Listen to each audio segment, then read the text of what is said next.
বলো তোমরা সবাই কেমন আছো? কোয়ান্টাম গার্লস একাডেমি, তাই তো? ক্লাস 11। তোমাদের আজকে কি করবে ম্যাডামরা? তোমরা অবশ্য বোর্ডে ফিজিক্যাল ওয়ার্ড, তোমরা ইতিমধ্যে অবশ্য বোর্ডে লিখে রেখেছো physical word and measurement chapter. খুব ভালো জিনিস, আমি তোমাদের লেখাটাকে মুছতে চাইছি না, তোমাদের লেখাটার উপর আমরা লিখবো, তাই তো? বলেন আপনারা সব ভালো আছেন তো? আর আপনাদের? আমি ভালো আছি। তো আমরা যেটা আজকে আলোচনা করব MCQ number part 1, part 2, part 3 তে তিনটা আলোচনা হয়, তাই তো? 1 থেকে 10 পার্ট 1 এ, 11 থেকে 20 পার্ট 2 তে এবং 21 থেকে 30 পার্ট 3 তে আমরা আপলোড করে দিয়েছি। আজকে কি আলোচনা করব? ফিজিক্যাল ওয়ার্ড এন্ড মেজারমেন্টের পার্ট 4, বাট লাস্ট আজকে আর কি ফিজিক্যাল ওয়ার্ড এন্ড মেজারমেন্ট দেখতে পাওয়া যাচ্ছে ম্যাডামরা? Wow, measurement just look like a wow. ভৌত বিশ্ব এবং তার পরিমাণ। আমরা কি বুক ইউজ করছি? রৌদ্র। ছায়া ছায়া রৌদ্র রৌদ্র রং জমেছে সাদা কালা। আচ্ছা, আমাদের এমসিকিউ আলোচনা হবে তো? এমসিকিউ মাল্টিপল চয়েস কোশ্চেন, যেটা আমাদের পার্ট 4 এবং এটা হচ্ছে আমাদের সর্বশেষ সিরিজ এটা তোমাদের। তো চলো ম্যাডাম স্টার্ট করা যাক। আমাকে একটা বই দাও না।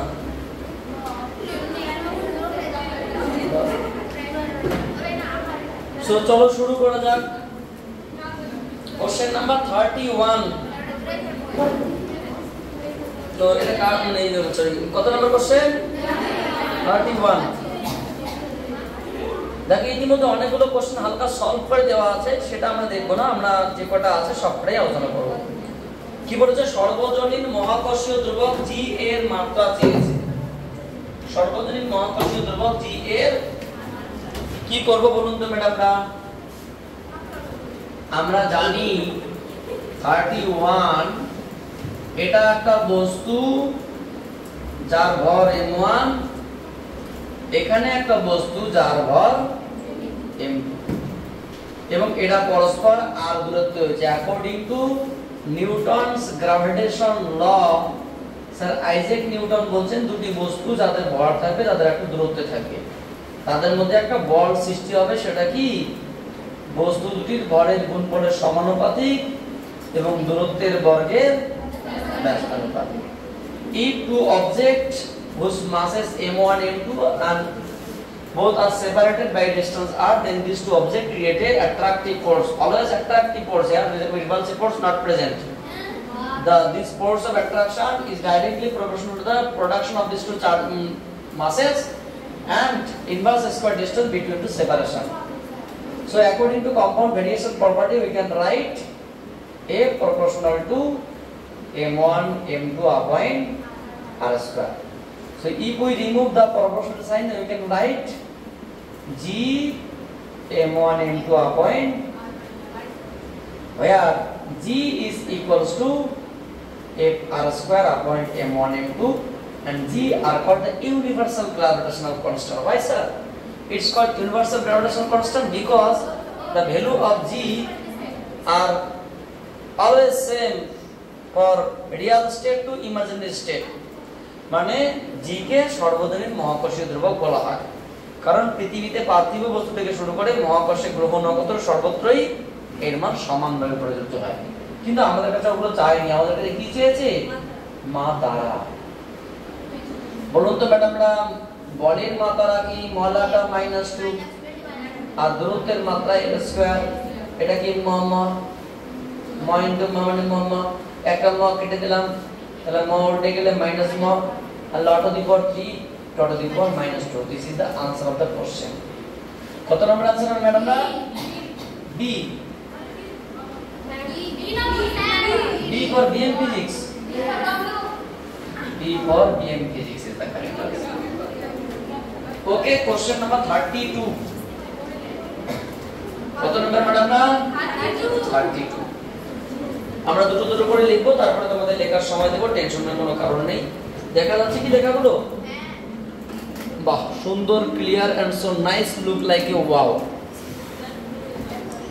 32 বলেছে শক্তি E বেগ V সময় T এদেরকে প্রাথমিক রাশি ধরে নিয়ে পৃষ্ঠটানের মাত্রা চেয়েছি দেখো ইতিমধ্যে আমরা এরকম কোশ্চেন আমরা আলোচনা করেছিলাম কি কি দেওয়া আছে বলো তো প্রথমে একটু হালকা করে রেকর্ড করি কি বলেছে বলো তো শক্তি কি বলেছে শক্তি E বলুন তো ম্যাডাম আমরা শক্তির মাত্রা কি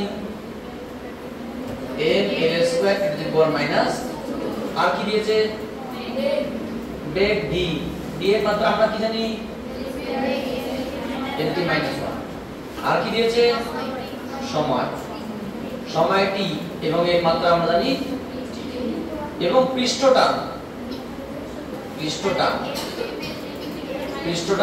st দিয়ে লিখে এটাকে পৃষ্ঠটান mt minus 2 mt minus actually ব্যাপারটা কি স্যার কোশ্চেনটা তো বুঝতে পারলাম না এরকম কোশ্চেন আমাদের ইতিমধ্যে এর আগে ছিল কোশ্চেনটা বলেছে শক্তি E বেগ V সময় t কে মৌলিক রাশি ধরে নিয়ে তুমি পৃষ্ঠটানকে এদের আকারে প্রকাশ করো দেখো তোমাদের উত্তর EVT দিয়ে দেওয়া আছে সাধারণত উত্তর MLT দিয়ে হওয়া উচিত কিন্তু উত্তর আছে EVT দিয়ে তার মানে পৃষ্ঠটানকে EVT এর আকারে প্রকাশ করতে হচ্ছে কেন আমরা মৌলিক রাশি কারা জানি মৌলিক রাশি জানি M L T I তোমার হচ্ছে কি মোল ক্যান্ডেলা তোমার আর কি বলবো আর কি কেলভিন এটসেট্রা বা থিটা তাই না এদেরকে বলা হয় প্রাথমিক রাশি বা মৌলিক রাশি 7টা প্রাথমিক এবং 7টা এদের আমরা যতগুলো মাত্রা পৃথিবীতে লিখি সমস্ত মাত্রাগুলো এদের সাহায্যে লিখি এদেরকে মৌলিক রাশি বলা হয় সাধারণত 3টি মৌলিক রাশি আছে এমএলটি এদেরকে দিয়ে আমরা বেশিগুলো লিখি কিন্তু এরা বলছে না তোমরা ওগুলো দিয়ে লিখবে না তোমরা মাত্রা লিখবে ইভিটি দিয়ে কার মাত্রা পৃষ্ঠটানের মাত্রা তো এইরকম প্রশ্ন আরো দিতে পারে শুধু পৃষ্ঠটান নয় ভারের মাত্রা তোমাদের ইতিমধ্যে আমরা পড়িয়েছি অন্য কিছু চাইতে পারে তাহলে যার মাত্রা চাইবে তাহলে সেটা কেমন পৃষ্ঠটান কি জানো এটা পৃষ্ঠটান সমান কি বল বাই দৈর্ঘ্য বল মানে মলাটা -2 বাইলা লাখ লাখ করে কেটে গেল মটি -2 মটি মাইনাস সো উই নো আমরা জানি কি জানি ম্যাডাম আমরা বলতেই পারি যে পৃষ্ঠটানকে আমরা লিখব প্রপোর্শনাল টু কাদের সাহায্যে e to the power x e to the power y z t to the power z কেউ যদি মনে করে স্যার আমি আগে d two the power x t to the power y e to the power z লিখব তোমার মনের ইচ্ছা যেটা বের করতে পারবে সেটাই একদিকে আর যাদের সাহায্যে বের করতে পারবে তাদের দিকে তাদের উপর আমরা কিছু প্যারামিটার দিয়ে দিলাম a b c x y z etcetera মানে কোনো আননোন রাশি মানে মাত্রা বের করা সবথেকে নিশ্চিতভাবে উপায় যেখানে ভুল হওয়ার সম্ভাবনা নেই বুঝতে পারলে তাহলে আমাকে ভাবতে হবে কি করে কিভাবে সাজালে এটা হবে অত ভাবার কি দরকার এটা হয়তো সময় লাগবে কিন্তু জানা থাকলে তো আমি টুক করে হয়ে যাবে বিষয়টা বা আমরা কি লিখব surface tension equals to something constant k into e to the power x e to the power y t to the power z এবার আমরা মানগুলো একটু বসাবো বলুন তো st এর মাত্রা কত মটি -2 k একটা মাত্রাহীন ধ্রুবক রাশি 1 শক্তি মানে মলাটা -2 মল square to the power -2 to the power x বেগের মাত্রা lt -1 তার whole to the power y এবং সময়ের মাত্রা z তাহলে কি আসবে ম্যাডাম না m two the power x l two the power 2x plus y t to the power -2x minus y plus z এখানে কি আছে m l নেই মানে আমরা পাওয়ার 0 লিখতে পারি t টু দি পাওয়ার -2 কিভাবে বুঝতে পারলেন সাজিয়ে দিলাম এবার কি কি কম্পেয়ার করব মামা কি মামা টুমা এখানে কি আছে বলুন তো ম্যাডাম x এর মান কত 1 পেয়ে গেল এবার আমরা কার কম্পেয়ার করব l এর l টু দি পাওয়ার 0 সমান সমান কি l two the power 2x plus y so 2x plus y সমান সমান কি ম্যাডাম না 0 so y equals to minus 2x minus 2 into 1 or minus 2 এবং t to the power minus 2 equals to t to the power minus 2x minus y plus z তাহলে এক কথা লিখতে পারি minus 2x minus y plus z equals to minus 2 তাহলে আমাদের z দরকার zটাকে এক সাইডে রাখলাম বাকিগুলোকে কামদুর দিকে নিয়ে গেলাম minus 2 plus 2x plus y মান বসিয়ে দাও 2 into x এর মান কত পেয়েছি 1 y এর মান কত পেলাম -2 সো এই পার্টটা কেটে গেল তাহলে -2 পড়ে থাকলো তাহলে x এর মান 1 y এর মান -2 z এর মান -2 তাই তো তাহলে সুতরাং নির্ণয় মাত্রা কি হবে বলো তো সারফেস টেনশনের মাত্রা হবে কাদের সাহায্যে e to the power x এর মাত্রা তোমার 1 b to the power -2 t to the power -2 দেখো এটা দিয়ে आंसर আছে option B BM physics is the correct answer সব BM physics এর দিকে চলে যাচ্ছে তো এই প্রসেসে যে কোনো আননোন মাত্রা আমরা বের করতে পারি যে কোনো টেনশন থাকবে না জিরো টেনশনে ক্যালকুলেশন করো ক্যালকুলেশন প্রসেসে বেরিয়ে আসবে not only this mathematics all category mathematics এরকম অঙ্ক অনেক আছে এবং বিভিন্ন এক্সামে এসে জেইই এবং নিটে অনেক কোশ্চেন আসছে এগুলো তো ঠিক আছে ম্যাডাম আমরা তুলে নাও আমরা তারপরে পরবর্তী কোশ্চেনে আলোচনা করছি টেনশনের কোনো কারণে জাস্ট ওয়েট আনছি আপনার নেক্সট টাইম ক্যান ডট কেন দিই পরবর্তী কোশ্চেন কোনটা ম্যাডামরা কোশ্চেন নাম্বার 33 একটু মন দিয়ে পড়ো তারপরে যত ইচ্ছা তোমরা সলভ করো ইয়েস আমাকে নাই বইয়ের মধ্যে বলছি মনটা বইয়ের মধ্যে দিতে বলেছি আচ্ছা কি বলেছে কোশ্চেন নাম্বার 33 ও একটা সমীকরণ দিয়েছে t = সময় t সময়ে একটি কণার বেগ v = at + b / t + c যেখানে a b c ধ্রুবক যাদের মাত্রা চেয়েছে কি দিয়েছে বলুন তো ম্যাডামরা ওরা দিয়েছে যে কণার বেগ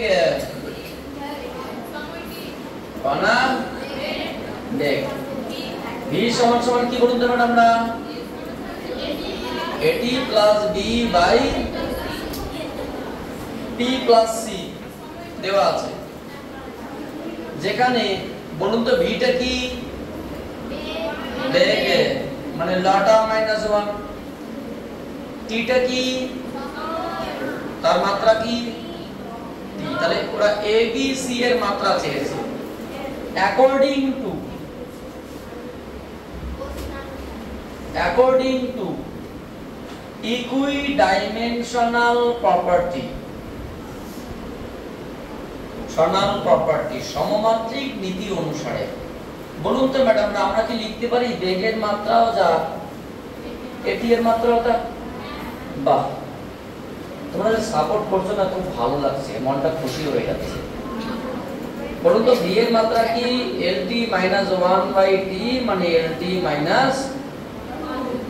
বোঝা গেল সিমিলারলি আমরা কি বলতে পারি আমরা বলতে পারি বেগের মাত্রা কার সমান বেগের মাত্রা v / t + c এর মাত্রার সমান আচ্ছা এখান থেকে ক্যালকুলেশন করাটা এক কাজ করো তুমি সেপারেট করে নাও 1/v = কি t + c / b এটা কি লিখতে পারি t/b + c/b 1/v এটাকে তুমি দুই ভাগে ভাগ করো কি কি ভাঙবে একটা 1/v কার সমান t/b এর সমান আর একটা 1/v কার সমান যেহেতু যোগ বা বিয়োগ আছে তাহলে এর মাত্রা সমান হবে তাহলে এখান থেকে বলুন তো আমরা b সমান কি v কি v মানে lt - 1 * t মানে জাস্ট l এবং c সমান কি b/b l / lt - 1 that means just t তাহলে কি অপশন কি এটা আছে a = lt - 2 b = just l c = just t এটা কি অপশন আছে কত BM physics বা সব आंसर বিএম ফিজিক্স মানে প্রশ্ন সলভ করতেই হবে না। D is the BM physics for correct answer. Okay, পরবর্তী কোশ্চেন যেটা বলেছে এটাকে মুছে দিতে হবে, তাই তো? পরবর্তী কোশ্চেন নাম্বার 34।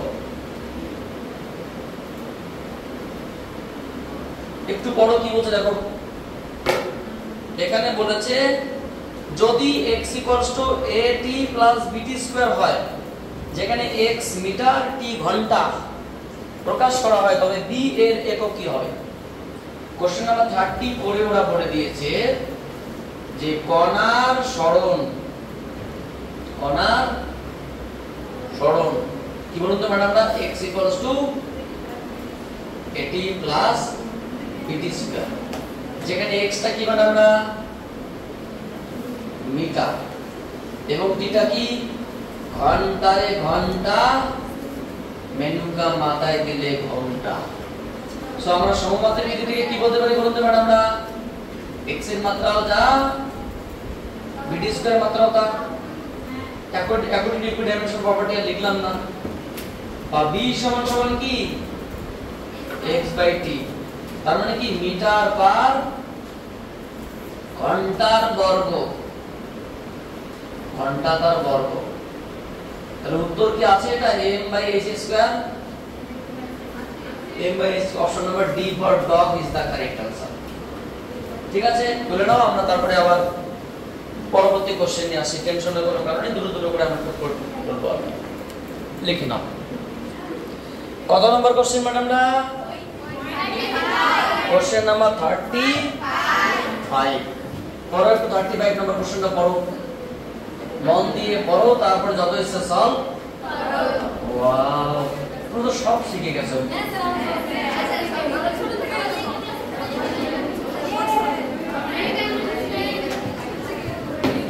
আচ্ছা শোনো, 35 নম্বর কোশ্চেন হচ্ছে কোন গোলকের ব্যাসার্ধের পরিমাপের ত্রুটি।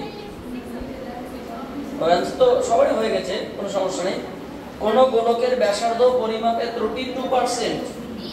গোলকের আয়তনের ত্রুটি কত চেয়েছে? ঠিক আছে, কি বলেছে বলুন তো ম্যাডামরা? কত নম্বর কোশ্চেন বললাম? 35। তাহলে কোন গোলকের ব্যাসার্ধের ত্রুটি, ওটা তো আমরা কি জানি? ধরি গোলকের ব্যাসার্ধ সুতরাং গোলকের আয়তন কত? গোলকের আয়তন আমরা কি জানি না? v = 4/3 πr²। এটা আমরা জানি, কিন্তু ওরা এখানে কি দিয়েছে? ওরা দিয়েছে গোলকের ব্যাসার্ধের পরিমাপের ত্রুটি, তাই তো? কত পার্সেন্ট বলছে ম্যাডামরা? 2%। ওরা কি চেয়েছে? গোলকের আয়তনের পরিমাপের ত্রুটি কত? বলে গেল, এটা দিয়েছে, এটা চেয়েছে। উই নো, আমরা জানি। ওটা কি দিয়েছে এখানে? v = কি? 4/3 πr²। সো dv/v * 100% সমান এটার ত্রুটি কত হয়? 0। ধ্রুবক সংখ্যা কোনো ত্রুটি হয় না। প্লাস পাওয়ারটা কি হয়ে যায়? সামনে চলে আসে। কি হবে? dr/r * 100%। বলুন তো ম্যাডাম এর মান কত দিয়েছে? সো 3 * 2% মানে 6% आंसर কি? হ্যাঁ, very good. Option number B. B for BM Physics is the correct answer. আচ্ছা, পরবর্তী কোশ্চেন, একটি গোলকের ব্যাসার্ধের পরিমাপের ত্রুটি 2% আয়তনের। একই কোশ্চেন, তাহলে এটাকে তুমি 35 ভার্সেস 34 লিখে দাও। একই কোশ্চেন, দুবার আছে, পাকা মোড়ে দুবার দিয়েছে, সমস্যা নেই, ওটা বাদ দাও। তাহলে একটা কোশ্চেন আমাদের মধ্যে এগিয়ে গেল। Question number 37। 37 একটু মন দিয়ে পড়ো আগে কি বলছে। একটি সরল দোলকের দোলনকাল যার সমীকরণ দিয়েছে t = 2/√L/g। 1 মিলিমিটার সঠিকতা সহ, 1 মিলিমিটার সঠিকতা সহ মানে কি? ক্ষুদ্রতম ঘর, সঠিকতা মানে ক্ষুদ্রতম ঘরের মান। ধরো তোমরা স্কেল ব্যবহার করো, স্কেলের সেন্টিমিটার স্কেল 0 থেকে 30 সেমি আছে, তাহলে এক একটা ক্ষুদ্রতম ঘরের মান 1 মিলিমিটার, কারণ 1 সেমির মধ্যে 10টা ভাগ আছে, তাহলে এখানে সঠিকতা সমান কত 1 মিলিমিটার। ঠিক এরকম ওরা কথা বলছে, একটি সরল দোলকের দোলনকাল দেওয়া আছে, দিয়ে বলেছে 1 মিলিমিটার সঠিকতা সহ এল এর নির্ণীত মান। একটা সরল দোলকে যে পিণ্ড থাকে সেই পিণ্ডের দৈর্ঘ্যটা কত, দড়ির দৈর্ঘ্য কত 20 সেমি, যেটা আমরা কি দিয়ে মাপছি, যেটা যে যন্ত্রের সাহায্যে মাপবো তার সেই যন্ত্রের প্রত্যেক ক্ষুদ্রতম ঘরের মান কত 1 মিলিমিটার। ঠিক আছে, তারপরে কি বলছে 1 সেকেন্ড পর্যন্ত অংশাঙ্কিত মানে সেই ক্ষুদ্রতম, মানে ক্ষুদ্রতম ঘর, অংশাঙ্কিত একটি হাতঘড়ি ব্যবহার করা হলো, মানে এমন একটা হাতঘড়ি ব্যবহার করা হলো যার এক একটা ক্ষুদ্রতম ডিভিশন কত 1 সেকেন্ড। 100টি দোলনে নির্ণীত সময় 90 সেকেন্ড। 100টি দোলনের নির্ণীত সময় মানে কি, এবং জি এর মান চেয়েছে। দেখো তাহলে বিষয়টাকে বোঝার চেষ্টা করো, কোশ্চেনটাই তো বুঝতে পারছেন, কোশ্চেনের ভাষাটা একটু কেমন, যে মেইন চেয়েছে তো, তাহলে ওই জন্য সমস্যাটা আর কি। ব্যাপারটা হচ্ছে কি, আমি তোমাকে বলে দিচ্ছি, ধরে না আমার হাতটা আছে কি একটা পেন্ডুলাম, হাতটা একটা পেন্ডুলাম, ঠিক আছে, তা পেন্ডুলাম এটা কি বলতো দড়ি, তাহলে এই দড়ির দৈর্ঘ্য কত 20 সেন্টিমিটার, তাহলে যে স্কেল দিয়ে মাপালো সেই স্কেলের প্রত্যেকটা ক্ষুদ্রতম ঘরের মান কত, তাহলে ক্ষুদ্রতম দৈর্ঘ্য 1 মিলিমিটার এবং মোট দৈর্ঘ্য কত 20 সেন্টিমিটার। এবার এই যে দোলকটা আছে, দোলকটাকে আমরা আস্তে করে টেনে ছেড়ে দিলাম, 1 2 3 98 99 100, মানে এখানে এক কিন্তু এখানে পূর্ণ দোলন 1 2 3 98 99, তাহলে 100, তাহলে 100টি পূর্ণ দোলনে মোট সময় কত লেগেছে 90 সেকেন্ড, কত লিখলাম 90 সেকেন্ড। এবং যে যে আমরা সময় স্কেলের সাহায্যে মাপছি সেই সময় স্কেলের ক্ষুদ্রতম ঘরের মান কত 1 সেকেন্ড, তাহলে বলতে জি এর মাত্রা কত হবে, জি এর শতকরা ত্রুটি কত হবে। কোশ্চেনটা বুঝতে পারলে কি বললাম, সো একটা পেন্ডুলাম আছে, যে পেন্ডুলামটাকে আমরা টেনে ছেড়ে দিচ্ছি,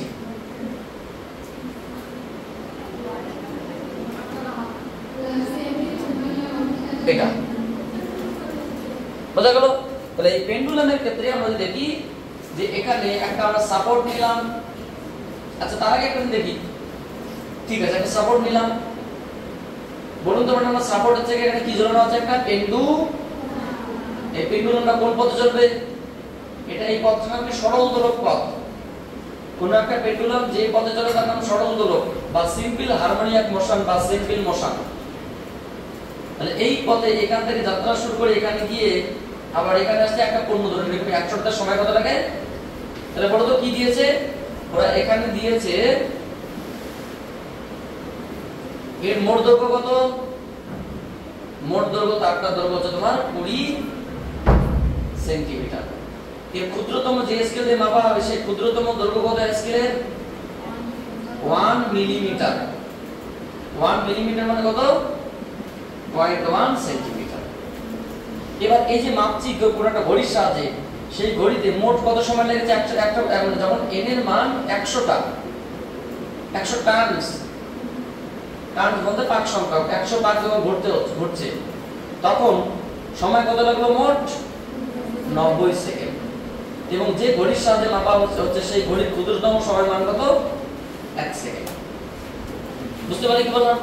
এবং এই সম্পর্কিত পেন্ডুলামের সময় সম্পর্কিত একটা সম্পর্ক দিয়েছে কি, t সমান সমান 2 pi root over of l by g। দেখো একবার দেখে নাও ঠিক লিখলাম কি, এটা আমি জানতাম, এটাই হবে আশা করি, হ্যাঁ এটাই হবে, কারণ সূত্র আমার জানা আছে।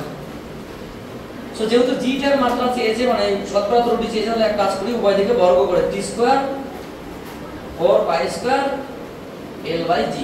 তাহলে g টাকে আমি যদি একদিকে করি ম্যাডাম কি হবে, 4 pi square into l by t square. তাহলে বলুন তো ম্যাডাম আমি কি এটাকে এভাবে লিখতে পারি, dg বাই g ইনটু 100% সমান সমান এটার মাত্রা কি মান কত হবে, শূন্য। ধ্রুবক রাশি কোনো ত্রুটি ক্যালকুলেশন হয় না, এটার ক্ষেত্রে কি হবে dl by l into 100% plus টুটার সামনে চলে আসবে dt by t into 100%, মান তো দেওয়া আছে, just putting and setting the calculation. dl কত দেওয়া আছে 0.1 by 220 into 100% plus 2 into 1 by 90 into 100%। So এটা যেটা দাঁড়ালো 1 এর 200 into 100 প্লাস 2 by 90 into 100।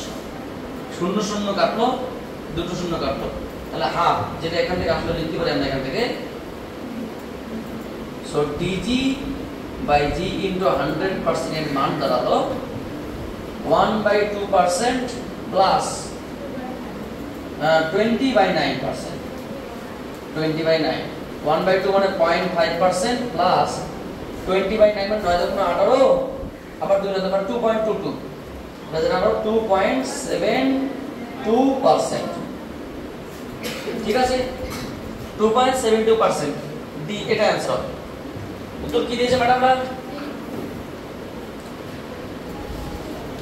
ওরা দিয়েছে ও সময় কি 3 প্রায় 3%, ওরকম কোনো অপশন নেই। তো ঠিক আছে, 3 এর কাছাকাছি, এটা 2 তো হবে না, 4 ও হবে না, 3 এর কাছাকাছি, মানে এটা পূর্ণ মান দিয়েছে। যে মেইনসের কোশ্চেন তো টাকাও থাকবে, বলে লাভ নেই। এটা যে মেইনসের কোশ্চেন এরকম থাকে। কত নম্বর option? B, option B for BM physics. মনে হয় আর সলভ করার দরকার নেই, সবগুলো বিএম ফিজিক্স লিখলেই হয়ে যাবে, যা বোঝা গেল, কারণ অঙ্কই তো বলে দিচ্ছে সব বিএম ফিজিক্স। লিখে না ম্যাডাম না, আমরা পরবর্তী কোশ্চেনে আসি, টেনশনের কোনো কারণ নেই। সুন্দর অঙ্ক এটা।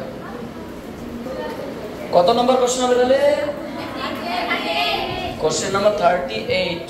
আর মাত্র 3খানা কোশ্চেন আছে, আমরা 3টা কোশ্চেন সলভ করব ইমিডিয়েট।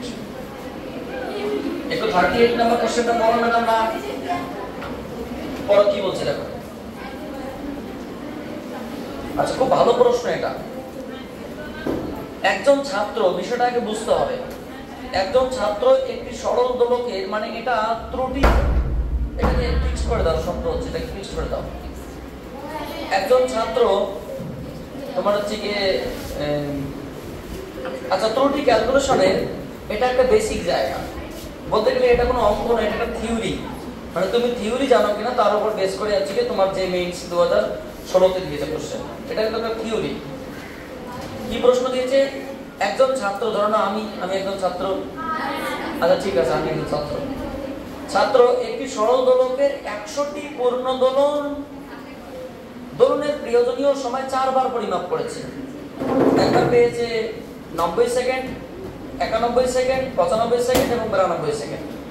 ঠিক আছে, যে ঘড়ির সাহায্যে সে পরিমাপ করে সেই ঘড়ির ন্যূনতম 1 সেকেন্ড, আগে তো অংশাঙ্কিত ঘোড়ার ডিমকে বলছে, এবার সহজ ভাষা বলে দিয়েছে। যে ঘড়ির সাহায্যে পরিমাপ করা হয় সেটি ন্যূনতম সময় কত? 1 সেকেন্ড প্রদর্শন করে। তবে প্রাপ্ত সময়ের গড় কত? দেখো প্রশ্নটা একটু বোঝার চেষ্টা করো। ধরো না আমি একজন ছাত্র, আমি একটা সরল দোলকের দোলনকাল মাপছি। ব্যাপারটা বোঝার চেষ্টা করো, কোশ্চেনটা বুঝতে পারলে সলভটা ভালো লাগবে। কি করছি? আমি একটা পরীক্ষা 4 বার করেছি। ঠিক আছে, আমি একটু আগে যেটা বললাম ওটাই, মানে একদম সেম টাইপস। একটা সরল দোলক আছে, আমি এটাকে দলীয় হিসেবে দিলাম 1 2 98 99 100। কত সময় লাগলো? 90 সেকেন্ড। পরে আবার ওই পরীক্ষাটা করলাম, কত সময় লাগলো? 91 সেকেন্ড। পরে আবার 100 বার পরীক্ষা করলাম, কত হলো? 95 সেকেন্ড। পরে আবার আসলো 92 সেকেন্ড। তাহলে বলছি যে সময়ের মান কত, নিচের কোনটি হবে? এবং সবথেকে গুরুত্বপূর্ণ বিষয় বলছে যে ঘড়ির সাহায্যে আমরা এটাকে মাপলাম সেই ঘড়ির ন্যূনতম ঘরের মানে 1 সেকেন্ড, মানে 25 সেকেন্ডের পরে কত আসবে? 26 আসবে। 25.5 বলে কোনো শব্দ নেই। উত্তরও 25.5 13.5 এরকম যে উত্তর হবে না, পূর্ণ সংখ্যা দেওয়া হবে। মানে 25 এর পরে 26, 27 এর পরে 28, মানে কি পরবর্তী সংখ্যাটা হবে, মাঝখানে কোনো ফ্র্যাকশন নেই। এটা তো বিষয়। তাহলে আমাদের প্রশ্ন, তাহলে স্যার সময় তো আমরা গড় করলে হয়ে গেল না। দেখো একটা জিনিস বলছি, এই পেনটার দৈর্ঘ্য মাপছি, পেনটার দৈর্ঘ্য বা সময়টাই মাপছি। আমি 4 বার 4 রকম পেলাম, যদি গড় করি তাহলে ওটাকে আমরা যদি প্রশ্ন করা হয় পেনটার দৈর্ঘ্য মাপছি, একবার 25.7 সেমি 25.4 সেমি, 25.2 সেমি, 25.9 সেমি। তো কোনটা সঠিক? কোনটা সঠিক নয়। তাহলে আমরা একটা সঠিক মান ধরে নিচ্ছি যে এদের যা গড় হবে সেটা সঠিক। বুঝতে পারলে?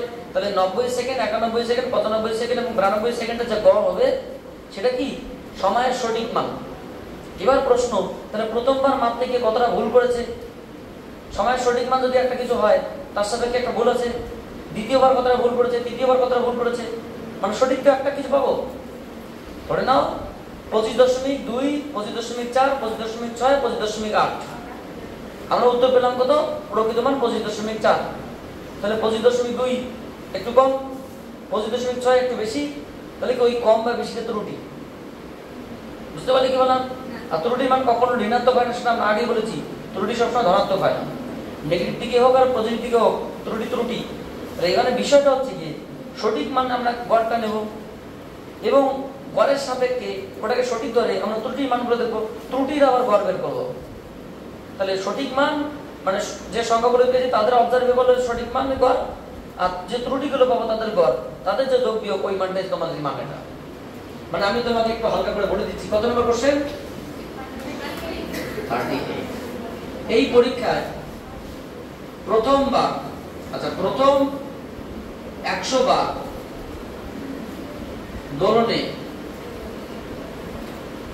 দোলনের সময় কত ম্যাডাম? না দোলনের সময় ধরনা আমি বললাম তোমার হচ্ছে গিয়ে x1 সমান কত?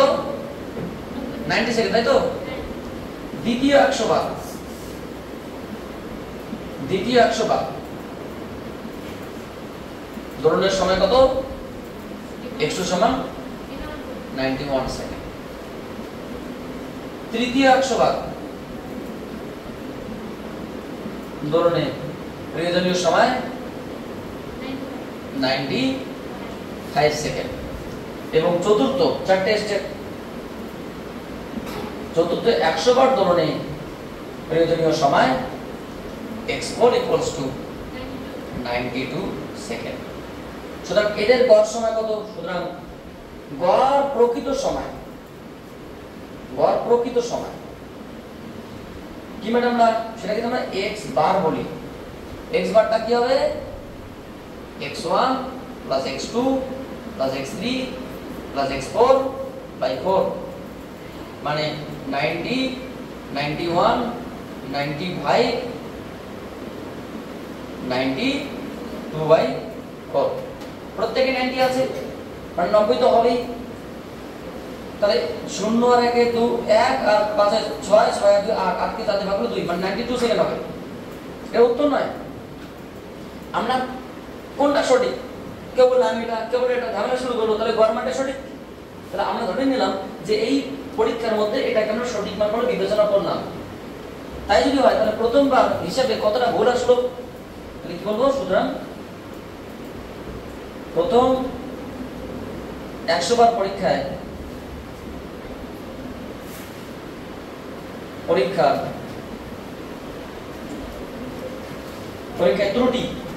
ত্রুটি কত ম্যাডাম? আমরা ধরেন সেটাকে আমি এপসিলন দিয়ে বলছি। এপসিলন 1 সমান কি হবে? প্রকৃত মান, মানে প্রকৃত মান যেটাকে আমরা x বার বললাম, প্রথমবারের মান কত? x1। প্রকৃত মান কত বলো তো? 92 - 91। তাহলে কত আসলো? এটা কত হলো? 1 সেকেন্ড। মানে প্রথমবার মাপতে গিয়ে প্রকৃত সাপেক্ষে 1 সেকেন্ড কম মেপেছি, মানে বলছিল। দ্বিতীয় 100 বার পরীক্ষায় ত্রুটি কত ম্যাডাম? না আমরা এপসিলন 2 বলি। এটা এপসিলন বলা হয়, এটাকে এপসিলন EPSLON, অনেকে এপসাইলন বলে, এপসিলন নয়, এটার নাম এপসিলন। এটা একটা ল্যাটিন শব্দ। 92 - 90 কত হয়? ও এখানে 90 ছিল দাও, সরি। তাহলে এটা 2 সেকেন্ড হবে, এটা 91 হবে, এটা 1 সেকেন্ড। তৃতীয়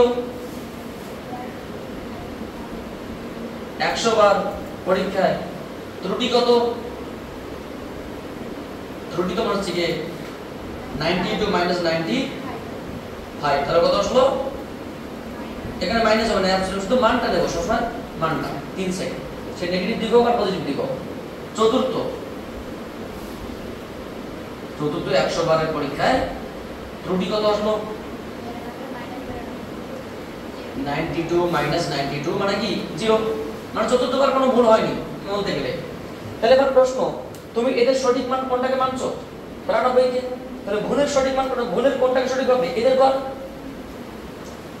প্রকৃত মানগুলো একটা সঠিক মান, তুমি এটাকে মেনে নিয়েছো, তো ভুলের তো একটা কর। কোন ভুলটাকে আমরা অ্যাডজাস্টে পাবো সেটা কি ভুলের করটা কি হবে? সুতরাং আমরা কি বলতে পারি?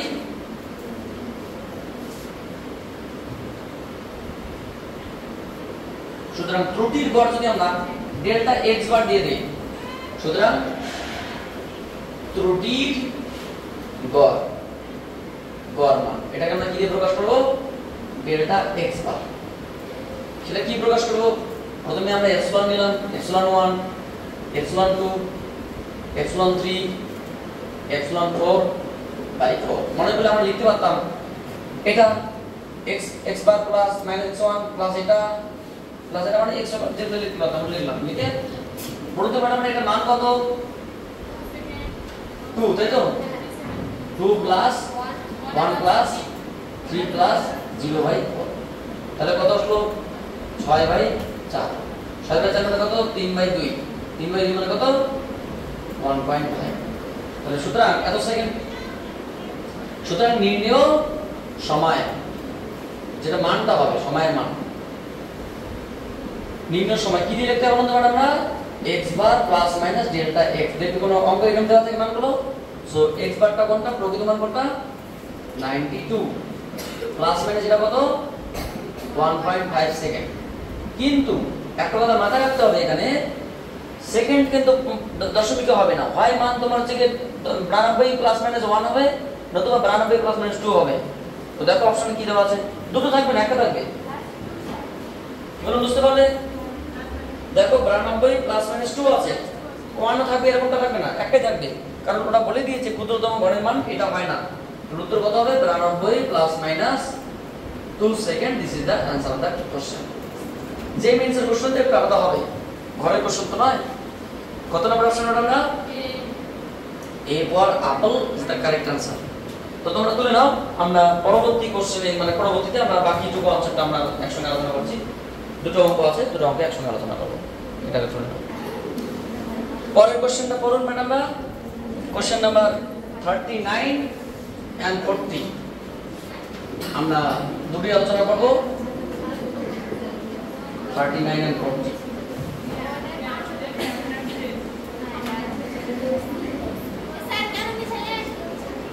তোমরা তো বললে হয়ে গেছে, যা তাহলে অন্য কারো কাছে তুলে নেবে, সমস্যা নেই। কিন্তু মুছে দিয়েছি কি করবো বলো?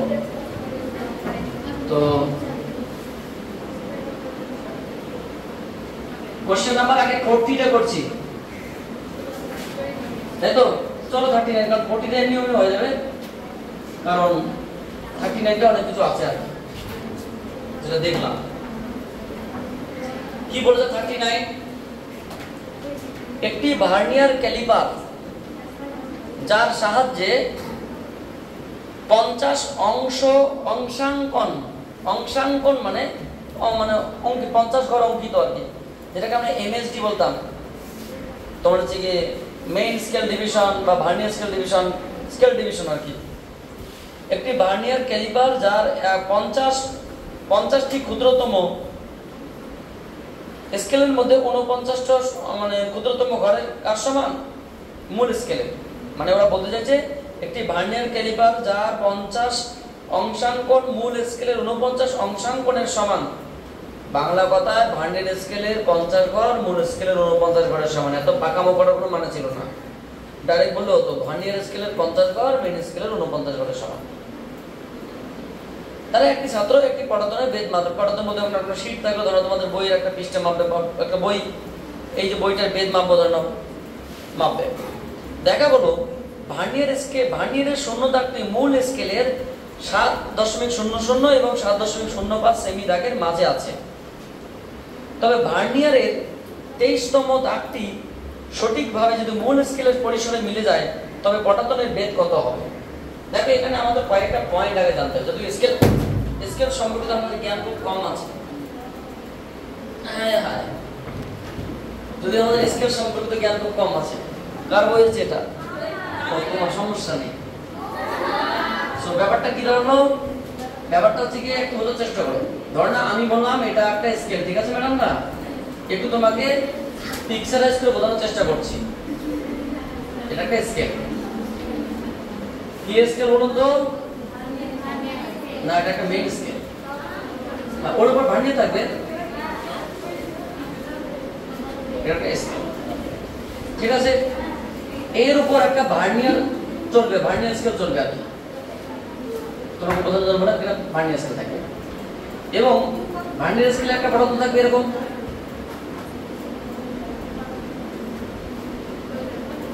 ভার্নিয়ার স্কেলে একটা পদার্থ আছে।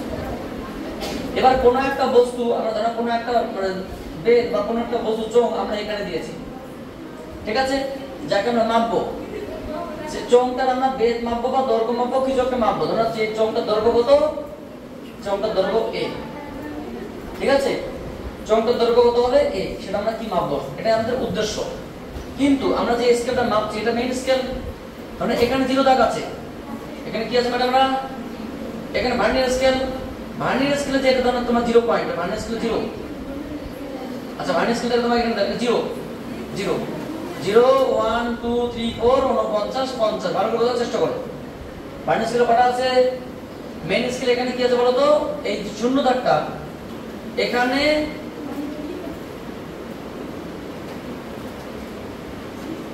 এখানে আছে। ভার্নিয়ার স্কেলের শূন্য দাগটি তোমার হচ্ছে গিয়ে এই ঘরটার মান কত? এই ঘরটার মান হচ্ছে 7.007, এই ঘরটার মান কত? 7.057, ভালো করে বোঝার চেষ্টা করো। ভার্নিয়ার স্কেলের শূন্য দাগ মেইন স্কেলের 7 এবং 7.05 সেমির সঙ্গে কোইনসাইড করেছে শূন্য দাগটি। তার মানে ব্যাপারটা হচ্ছে কি এইটুকু দৈর্ঘ্য কার, তাহলে এর মান কত? এর মান 7.00 সেন্টিমিটার, লেন্থের প্রাথমিক দৈর্ঘ্য। বুঝতে পারলে কি বললাম? কারণ এর মধ্যে তো এটা আছে। এবার আমরা দেখো কি বলতো, এটা প্রথম স্টেপ। দ্বিতীয় স্টেপ বলুন তো ম্যাডামরা, আমরা যে যন্ত্র ব্যবহার করি সেই যন্ত্রে কি 50টা ভার্নিয়ার স্কেল ডিভিশনের মান কটা মেইন স্কেল ডিভিশনের মান সমান? আর তার আগে একটা বিষয় বলো তো, মেইন স্কেল তার এইটুকু কি এক একটা পদ্ধতির মধ্যে difference. So one main scale division, এক একটা মেইন স্কেল ডিভিশন কত? 7.05 সেন্টিমিটার থেকে 7.00, কারণ ওরা নিজেই বলেছে দুটোর মধ্যে মাঝখানে আছে, তার মাঝখানে বলার কি আপনি তাহলে কত? 0.05 সেন্টিমিটার। এটা কি বলতো? মেইন স্কেলের এক একটা ক্ষুদ্রতম ঘরের মান। এবার আমরা কি দেখবো? ভার্নিয়ার স্কেল বড় কি বলছে এখানে? 50টা ভার্নিয়ার স্কেল ডিভিশন, মানে এই 50 ঘর ও কার ঘর সমান? 49টি মেইন স্কেল ডিভিশনের মান সমান। কিছু বলছো কি তোমরা? আচ্ছা, ওরা বলে দিয়েছে 50টি ভার্নিয়ার স্কেলের মান 49টি মেইন স্কেলের মানের সমান। তাহলে বলুন তো ম্যাডাম, আমরা 1 ভার্নিয়ার স্কেল ডিভিশন কত? কিছু বলছো ম্যাডামরা? আচ্ছা দেখো, 50টি ভার্নিয়ার স্কেল ডিভিশন সমান 49টি main scale division. 1 vernier scale division সমান কত? 49/50 মেইন স্কেল ডিভিশন। আচ্ছা আমাকে একটা জিনিস বলো তো, আমরা কি জানি সুতরাং ভার্নিয়ার কনস্ট্যান্ট কত হয়? ভার্নিয়ার কনস্ট্যান্ট বা লঘিষ্ঠ ধ্রুবক, ভার্নিয়ার কনস্ট্যান্ট সমান কি আমরা জানি? 1 main scale division minus 1 vernier scale division. বুঝতে পারলে? এক একটা মেইন স্কেল ডিভিশন এবং এক একটা ভার্নিয়ার স্কেল ডিভিশনের মধ্যে পার্থক্য সেটা কি? Vernier constant. So 1 main scale ডিভিশনের মান কত? আচ্ছা ওটা আমরা পরে বলছি। 1 মেইন স্কেল ডিভিশন সমান কত? 49/50, 49/50 মেইন স্কেল ডিভিশন, ঠিক আছে, মেইন স্কেল ডিভিশন। তাহলে আমি লিখতেই পারি 1 - 49/50 কমন দিলে মেইন স্কেল ডিভিশন, বা আমি লিখতে পারি 1/50 ইনটু মেইন স্কেল ডিভিশন। এটা এক মেইন স্কেল ডিভিশন হওয়ার কত? তুমি 0.05 বসিয়ে দাও, সমস্যা নেই। তাহলে ভার্নিয়ার কনস্ট্যান্টের মান পেলো না? ভার্নিয়ার কনস্ট্যান্টের মান পেলাম উপরে 5 নিচে 50 ইনটু 100, তাহলে কি হলো বলতো? 10 মানে 1000, 1/1000।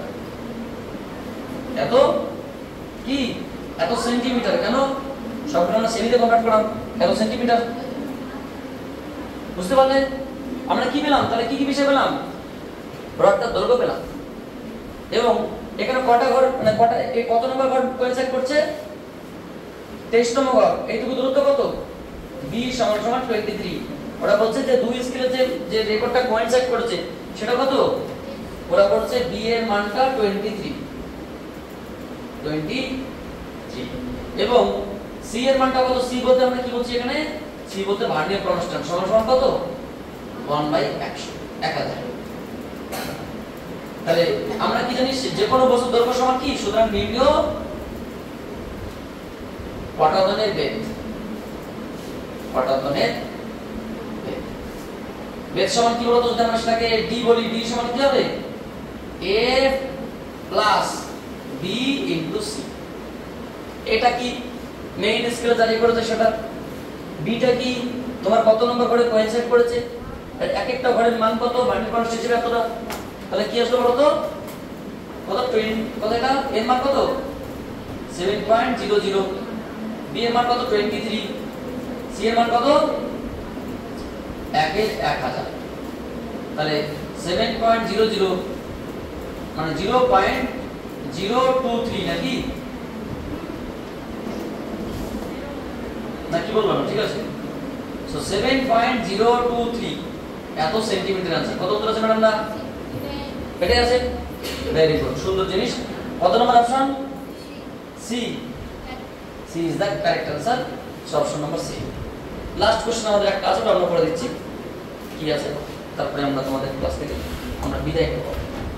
বিদায় নেব বলতে তোমাদের আপাতত এই চ্যাপ্টার থেকে আপাতত আমরা বিদায় নেব। কি বলেছে বলুন তো?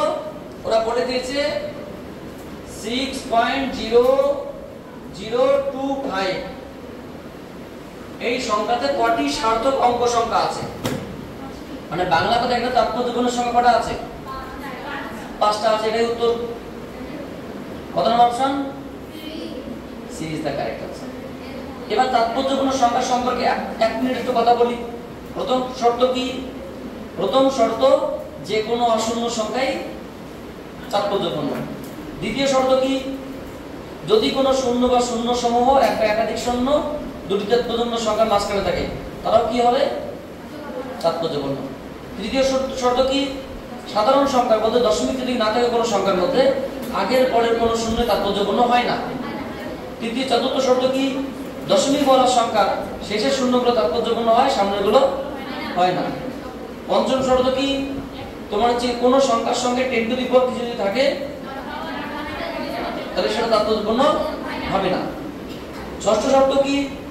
কোন সংখ্যাকে এমন কোন চেনের সংখ্যা ধরো পাই 22/7 ভাঙি, তাহলে মান কত? অসীম পর্যন্ত হবে, তাহলে তাৎপর্যপূর্ণ সংখ্যা কত হবে? অসীম। সপ্তম শর্ত কি? যদি কোনো অনেকগুলো সংখ্যাকে যোগ করা হয়, ধরুন আমি বললাম 2.23 10 to the power 5 plus 2.13 10 to the power 4, এদেরকে যোগ করতে বলা হলো, তাহলে এর তাৎপর্যপূর্ণ সংখ্যা কি হবে বা এর যোগফল কি হবে? এটা কখনোই আমরা যোগ করতে পারি না, পাওয়ারটা কি আলাদা। তখন আমাকে পাওয়ারটা কি সবথেকে কম যে পাওয়ারটাকে সেই পাওয়ারে আগে নিয়ে যেতে হবে, তারপরে যোগ করতে হবে। বুঝতে পারলে? সো এই হচ্ছে কি ছোট ধারণা তোমাদের, কারণ আমরা থিওরিটি এগুলো বিষয়ে আলোচনা করি। So thank you for watching a video, আর নেক্সট ক্লাস তোমাদের সঙ্গে একটু হালকা করে পরিচয় করে দিচ্ছি। তোমরা কি সবাই ভালো আছো? যাক, তোমরা কোয়ান্টাম গার্লস একাডেমি ক্লাস 11 এর এ সেকশন, তাই তো? তোমরা খুব ভালো স্টুডেন্ট পড়াশোনায়। এরা তোমরা কিছু বলবে কি?